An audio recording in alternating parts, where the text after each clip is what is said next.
Today, people around the world gathered for anti-terrorism rallies after those attacks in France. And Music City, no exception. Mayor Carl Dean and dozens of others marched from the public square to the Capitol Plaza. Supporters waved flags and held signs honoring the 17 people killed this week. Mayor Dean says he hopes today's event sends a global message. We want to stand for freedom, we want to stand for people's right to express themselves, and we want to stand against terrorism. And that's what we're doing here today. It's not really a political statement any more than saying we want to live in a society that values freedom and that is strongly against terrorism. Today, France hosted the largest demonstration in the country's history. ABC's Matt Gutman has more.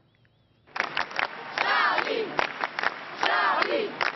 Chants of Charlie as more than 1 million people poured into the streets of Paris. Nearly every person with a banner, a poster, or a pencil proclaiming Je suis Charlie, honoring the 17 people killed in the attacks on the satirical newspaper Charlie Hebdo and a kosher grocery store last week.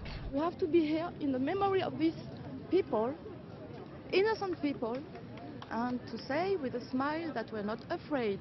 Spearheading the march, dozens of leaders from around the world linking arms in show of solidarity. This is the chant we've been hearing all day, Charlie. You don't see almost any security around here, yet people say right now they feel safe. But as the people rallied, the hunt for the most wanted woman in the world went international. Hayat Boumediene, the only known living suspect, escaped France before the attacks, fleeing to Spain, then Turkey, before eventually crossing into Syria. Al-Qaeda in Yemen initially claimed responsibility, but new information this morning about Boumediene's life partner. An image from a video posted by an ISIS supporter showing Ahmedi Koulibaly claiming credit for these terrorist attacks and pledging support to ISIS. At this point, we don't have any credible information that would allow us to make a determination as to which organization was responsible. Despite increased concern about other terror plots, the million-plus who gathered in Paris Sunday refusing to live in fear. Matt Gutman, ABC News, Paris.